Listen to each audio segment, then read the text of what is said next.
श्री खाटू श्याम जी भारत देश के राजस्थान राज्य के सीकर जिले में एक प्रसिद्ध गांव है, जहां पर बाबा श्याम का विश्व विख्यात मंदिर है। ये मंदिर करीब 1000 साल पुराना है, जिसे 1720 में अभय सिंह जी द्वारा मंदिर का पुनर्निर्माण कराया गया था। इस मंदिर में भीम के पौत्र और घटोत्कच के तीनों पुत्रों में से ज्येष्ठ पुत्र बर्बरीक के सिर की पूजा होती है, जबकि बर्बरीक के शरीर की पूजा हरियाणा के हिसार जिले के एक छोटे से गांव स्याहड़वा में होती है। परिचय। हिंदू धर्म के अनुसार खाटू श्याम जी ने द्वापरयुग में श्री कृष्ण से वरदान प्राप्त किया था कि वे कलयुग में उनके नाम श्याम से पूजे जाएंगे।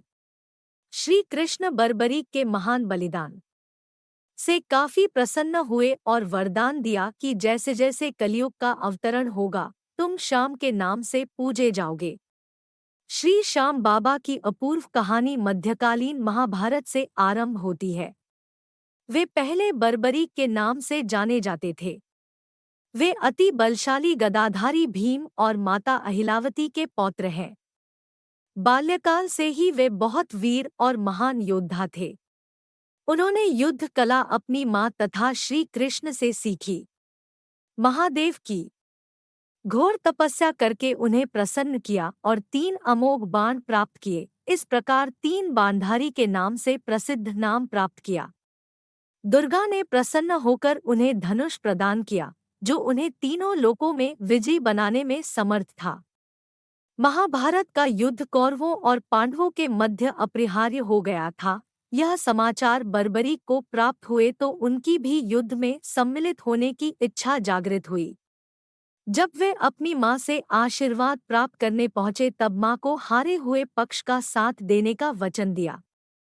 वे अपने नीले रंग के घोड़े पर सवार होकर 3 बाण और धनुष के साथ कुरुक्षेत्र की रणभूमि की ओर चल पड़े।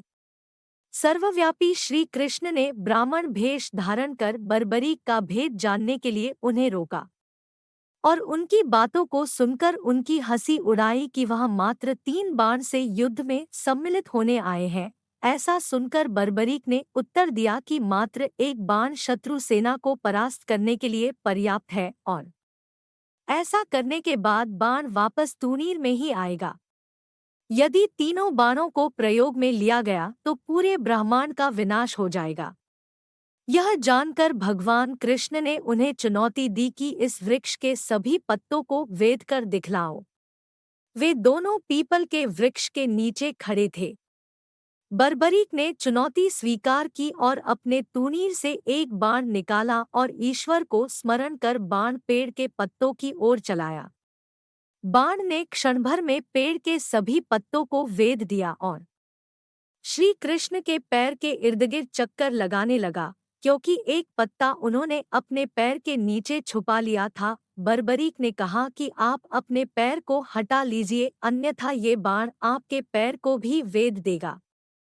तत्पश्चात श्री कृष्ण ने बालक बर्बरीक से पूछा कि वह युद्ध में किस ओर से सम्मिलित होगा। बर्बरीक ने अपनी मां को दिए वचन को दोहराया और कहा, युद्ध में जो पक्ष निर्बल और हार रहा होगा उसी को अपना साथ देगा। श्री कृष्ण जानते थे कि युद्ध में हार तो कौरवों की निश्चित है और इस कारण अगर बर्बरीक ने उनका साथ दिया तो परिणाम गलत पक्ष में चला जाएगा। अत ब्राह्मण रूपी श्री कृष्ण ने वीर बर्बरीक से दान की अभिलाषा व्यक्त की।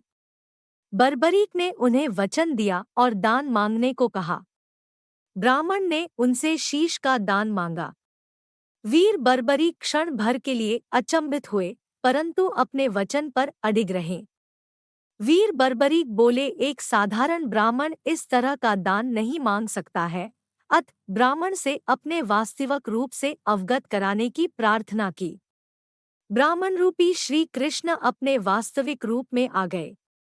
श्री कृष्ण ने बर्बरीक को शीश दान मांगने का कारण समझाया कि युद्ध आरंभ होने से पूर्व युद्धभूमि पूजन के लिए तीनों लोकों में सर्वश्रेष्ठ क्षत्रिय के शीश की आहुति देनी होती है, इसलिए ऐसा करने के लिए वे विवश थे। बर्बरीक ने उनसे प्रार्थना की कि वे अंत तक युद्ध देखना चाहते हैं। श्री कृष्ण ने उनकी यह प्रार्थना स्वीकार कर ली। श्री कृष्ण इस बलिदान से प्रसन्न होकर बर्बरीक को युद्ध में सर्वश्रेष्ठ वीर की उपाधि से अलंकृत किया। उनके शीश को युद्धभूमि के समीप ही एक पहाड़ी पर सुशोभित किया गया, जहां से बर्बरीक संपूर्ण युद्ध का जायजा ले सकते थे। फाल्गुन माह की द्वादशी को उन्होंने अपने शीश का दान दिया था, इस प्रकार वे शीश के दानी कहलाए। महाभारत युद्ध की समाप्ति पर पांडवों में ही आपसी विवाद होने लगा कि युद्ध में विजय का श्रेय किसको जाता है। श्री कृष्ण ने उनसे कहा, बर्बरीक का शीश संपूर्ण युद्ध का साक्षी है, अतएव उससे बेहतर निर्णायक भला कौन हो सकता है। सभी इस बात से सहमत हो गए और पहाड़ी की ओर चल पड़े।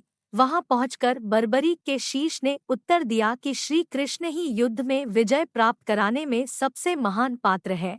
उनकी शिक्षा, उपस्थिति, युद्धनीति ही निर्णायक थी।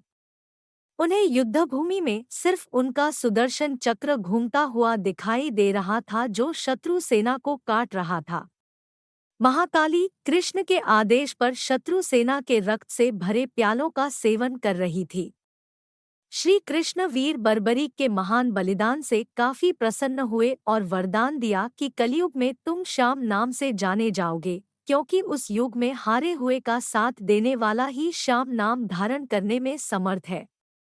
उनका शीश खाटू नगर, वर्तमान राजस्थान राज्य के सीकर जिला में रखा गया, इसलिए उन्हें खाटू श्याम बाबा कहा जाता है। यह दावा किया जाता है कि एक गाय उस स्थान पर आकर रोज अपने स्तनों से दुग्ध की धारा स्वतः ही बहा रही थी। बाद में खुदाई के बाद वह शीश प्रकट हुआ, जिसे कुछ दिनों के लिए एक ब्राह्मण को सुपुर्द कर दिया गया।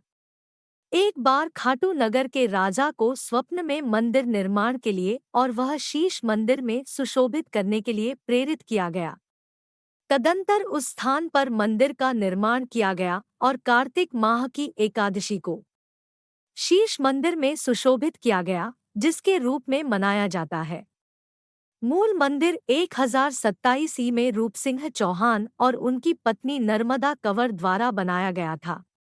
मारवाड़ के शासक ठाकुर के दीवान अभय सिंह ने ठाकुर के निर्देश पर 1720 ई में मंदिर का जीर्णोद्धार कराया।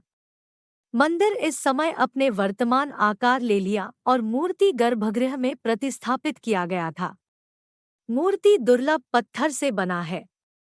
खाटू श्याम आज के समय में कई परिवारों की एक बड़ी संख्या के कुलदेवता है।